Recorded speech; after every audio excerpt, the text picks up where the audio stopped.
Hi everyone, my name is Oliver, and today we're going to take a look at another horrible case with you. Alexandria Kostial, born on September 11th, 1997, in St. Louis, Missouri, was the cherished daughter of Cindy and Keith. She had a brother, Andrew. Ollie's contagious smile and warm personality instantly drew people to her. Her infectious joy and ability to make everyone around her feel comfortable made her a beloved figure in her community. Ollie's bubbly nature was a characteristic that stood out from an early age. She possessed an innate ability to make people smile and brought a sense of happiness wherever she went, whether she was playing with friends, interacting with classmates, or spending time with her family. Ollie's positive energy was infectious. Due to her friendly nature, Ollie could connect with people from all walks of life. Ollie was never hesitant to strike up a conversation with someone she had never met before. In addition to her charming personality, Ollie was known for her unwavering kindness and compassion. She was always willing to lend a helping hand or offer a listening ear to those in need. Ollie attended Lindbergh High School, where she ran track and cheered. At Lindbergh High School, Ollie met her best friend, Maddie Norris, and they formed an unbreakable bond. Their friendship went beyond that of mere acquaintances. They became sisters. They shared an unwavering trust and a deep emotional connection. Ollie and Maddie had a zest for life and constantly sought new experiences and adventures together. Together, they tackled challenges, laughed, and created memories that would last a lifetime.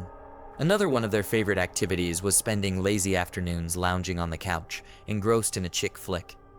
Their favorite go-to movie was Legally Blonde, which they would watch repeatedly, each time finding something new to laugh at and enjoy. The light-hearted humor and relatable characters provided them with endless entertainment. When Ollie obtained her driver's license, she and Maddie discovered the joy of the open road. They would often take Ollie's convertible with the top down and cruise through town, feeling the wind in their hair and the warm summer air on their skin. As their senior year approached, Ollie was without a date for the upcoming prom. Although a few boys had asked her out, she hadn't been in a relationship or had a serious boyfriend. Feeling disappointed, she considered skipping the event altogether. However, Maddie made a plan. Maddie knew how much Ollie wanted to attend prom and was determined to make things right. Without hesitation, she offered to accompany Ollie as her date. Ollie, touched by her friend's selflessness, readily accepted Maddie's offer. She wore a beautiful red dress that night. After Ollie graduated from high school, she eagerly enrolled at the University of Mississippi, also known as Ole Miss, in Oxford, Mississippi. Ole Miss had always been Ollie's dream school, and she had eagerly looked forward to attending it. What attracted Ollie to Ole Miss was its large size and thriving community. As a sports fan, she particularly appreciated the college's strong football program, known for its rich tradition and community spirit. In the fall of 2006, Ollie began her freshman year at the university, majoring in marketing and business. While Ole Miss boasted numerous attributes, one specific element drew Ollie to the school. She had long dreamed of meeting a Southern boy, marrying him, and having children. To her, the grounds of Ole Miss offered the perfect setting for meeting her future partner. As Ollie embarked on this new chapter in her life, she embraced the opportunities that Ole Miss presented. Ole Miss's size and sense of community allowed her to interact with diverse people. The vibrant campus atmosphere fostered a sense of camaraderie and belonging, and Ollie eagerly participated in various events and activities the university had to offer. During her time at Ole Miss, Ollie decided to join a sorority. She was a founding member of her sorority Alpha. Furthermore, Ollie was the president of the Ole Miss Golf Club. In addition to academics, Ollie embraced Ole Miss's rich traditions, such as the university's mascot, the Ole Miss Rebels. Attending Ole Miss proved to be a time of growth and friendship for Ollie. Her friendly and kind nature made connecting with others easy, and her presence on campus quickly made her a recognizable face. One of Ollie's college friends, Morgan Hall, was particularly impressed by her ability to maneuver furniture in her dorm room on the first day of freshman year.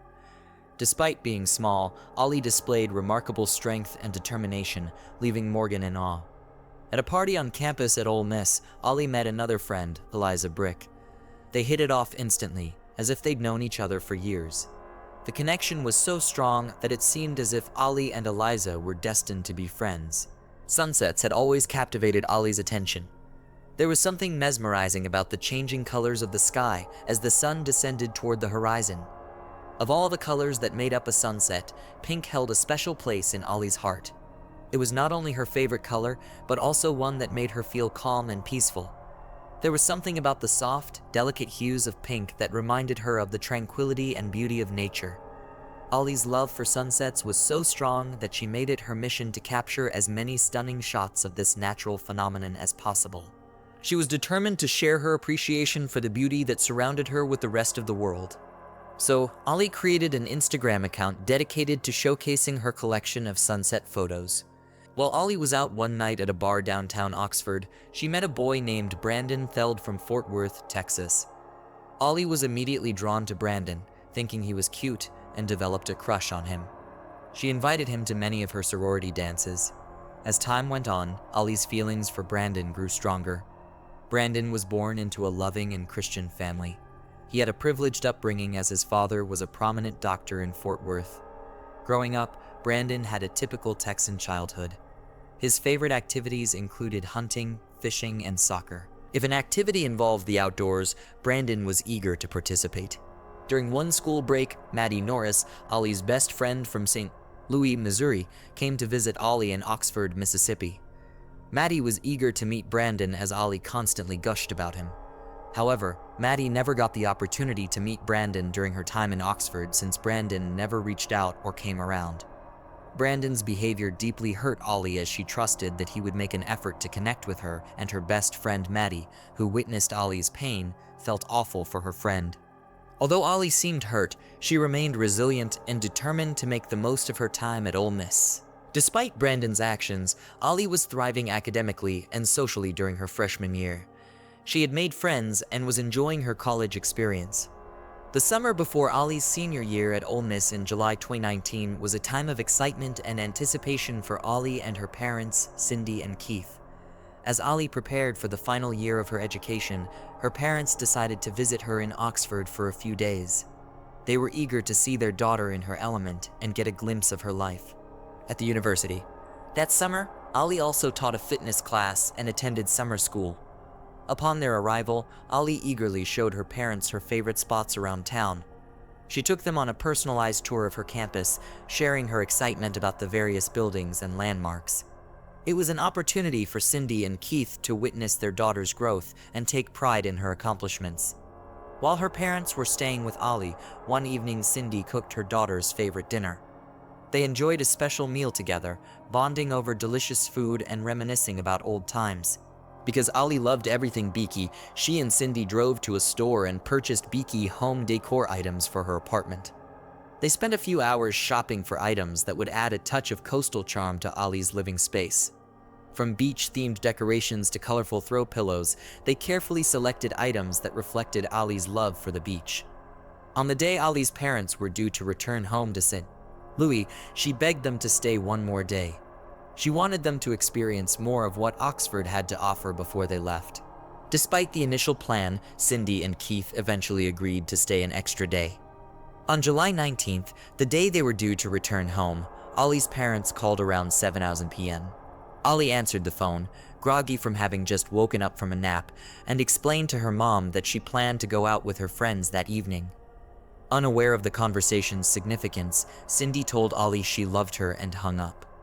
Little did she know it would be the last time she would talk to her daughter. Sardi's Lake, 30 minutes outside of Oxford, is a vast area known for its hunting camps and recreational spaces.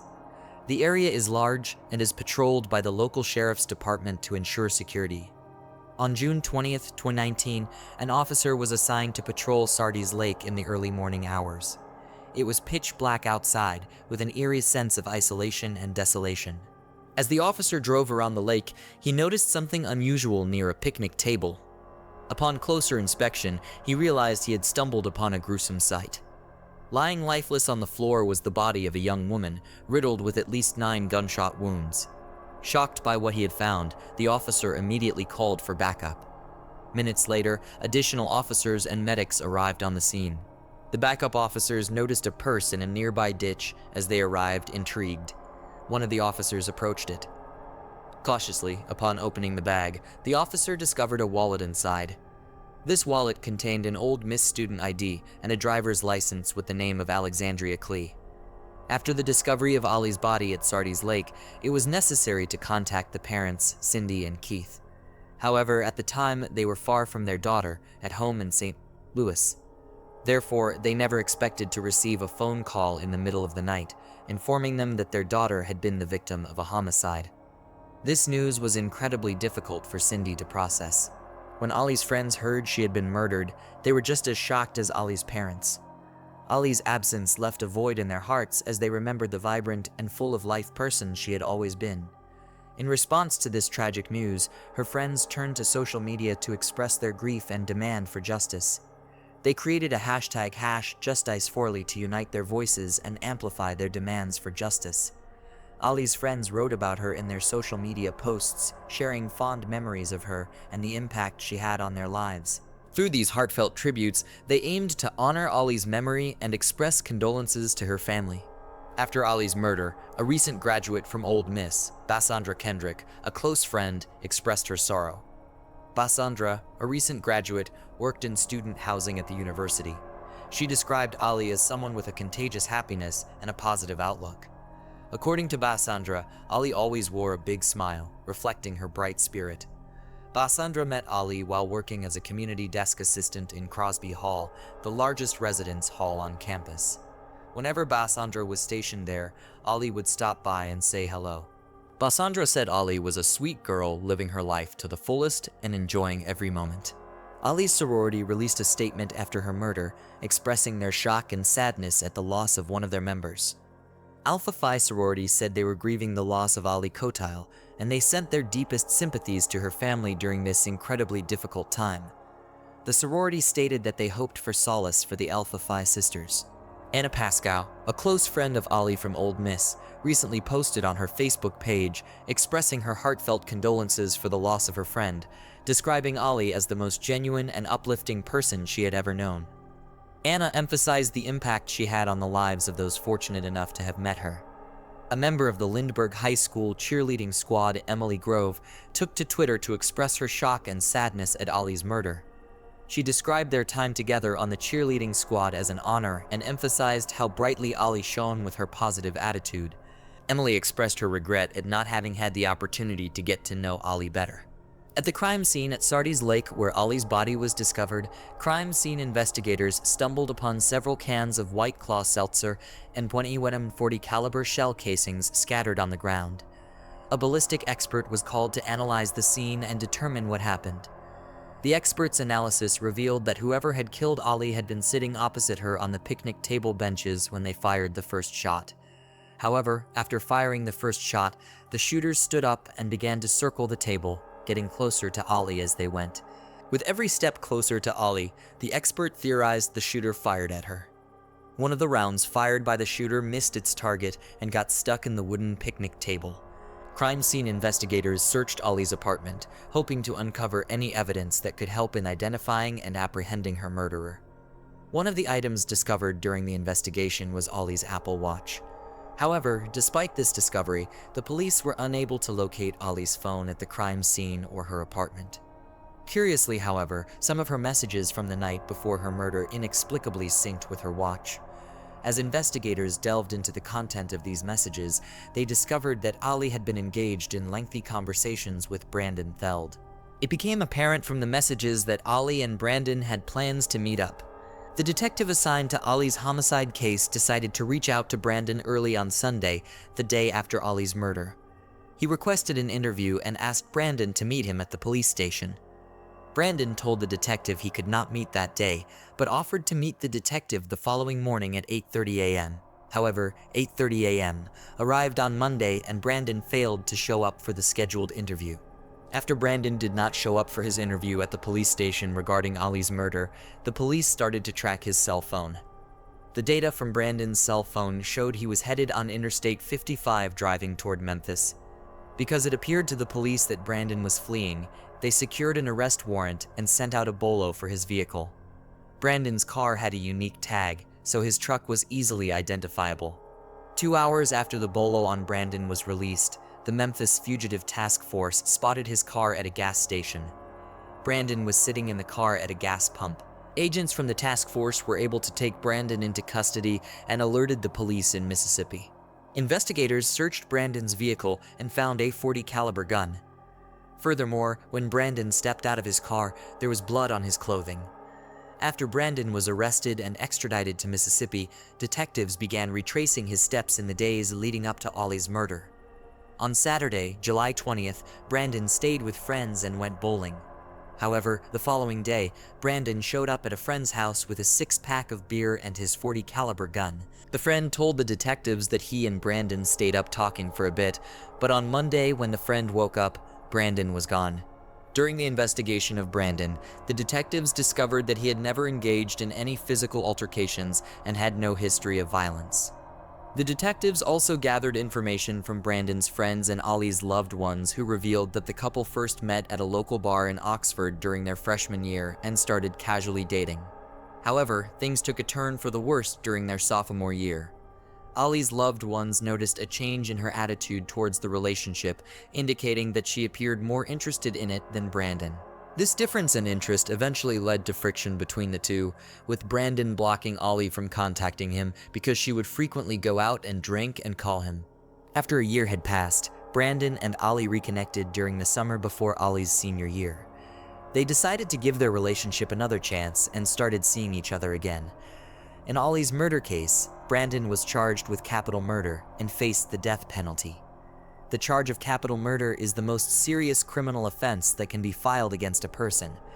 These charges were filed based on the state's belief that Brandon kidnapped Ollie when he lured her to Sardi's Lake. When the news of Brandon's arrest broke, it sent shockwaves through Oxford as the details of Ollie's murder were widely reported.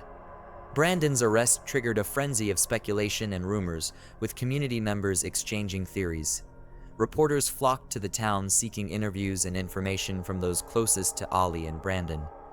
This media attention brought positive and negative attention to Oxford as outsiders looked on with fascination and concern. In late September 2019, Brandon pleaded not guilty to the charge of murder. As the detectives continued to build their case against him, they went back to review text messages exchanged between the couple. The detectives discovered from the text messages exchanged between Ollie and Brandon that in April 2019, 3 months before her murder, Ollie was preparing for the spring semester finals while also grappling with the possibility that she was pregnant. On April 14th, Ollie sent Brandon a picture of an inconclusive home pregnancy test. Brandon responded to Ollie's message by stating that they would wait and see if she was truly pregnant, but if she was, he made it clear that they were not going to keep the baby and told Ollie, "We can get a pill." However, Ollie had different thoughts on the matter. She expressed uncertainty over whether she wanted to terminate the pregnancy and mentioned that she could potentially meet a man who would love her and the baby. Despite this, Brandon remained steadfast in his decision, telling Ollie that he was serious and that having a child would ruin his life. The detectives stumbled upon CCTV footage of Ollie exiting a bar on Oxford Square at approximately 11:45 p.m. on July 18th. Roughly an hour later, at around 1:30 a.m., Ollie met up with Brandon, and he drove them to Sardi's Lake. According to Brandon's defense attorneys, Ollie and Brandon had been consuming alcohol throughout the day. Brandon's defense attorney alleged that when they arrived at Sardi's Lake, they sat at a picnic table and listened to music. However, at some point, Brandon stood up and walked toward his truck where he did drugs. He walked back to Ollie, returned to his car, and retrieved his .40 caliber weapon. According to Brandon's attorney, there was a shooting that took place across the lake. Following the incident, Brandon sat down and engaged in further conversation with Ollie. However, things took a sudden turn when he fatally shot her. The attorney argued that Brandon's actions were a result of his being under the influence of drugs and alcohol. However, the detectives and Ollie's family had a different perspective on the incident. They believed that Brandon murdered Ollie because he had reason to think that she was pregnant, and this development would negatively impact his life. To them, the murder was premeditated, cold, and calculated. On August 27, 2021, Brandon accepted a plea deal offered by the state, which removed the death penalty from the table. Under the agreement, Brandon pleaded guilty to first-degree murder and was sentenced to life without parole. Ollie's friends and family gathered in the courtroom to show their support. They wore pink, which was Ollie's favorite color. After the judge read the sentencing, Brandon addressed Ollie's family. He expressed remorse for his actions and sought their forgiveness. Brandon acknowledged that the pain he had caused was immeasurable, but he hoped they could find it in their hearts to forgive him. According to Ali's autopsy report, the conclusion was that Ali was not pregnant at the time of her murder. However, that does not necessarily mean that Ali was never pregnant. Ali's mother, Cindy, holds the belief that Ali was pregnant and lost the baby. Ali's family and friends erected a makeshift memorial at the site of her murder at Sardis Lake, the place where her life was taken. Cindy and Keith, her parents, cling to the memories of their daughter, though the silence still haunts them. Every time Ali's friends witness a pink sunset, their thoughts immediately turn to her. They have dedicated their lives to honoring her memory, striving to bring her light into the world and ensure she will never be forgotten.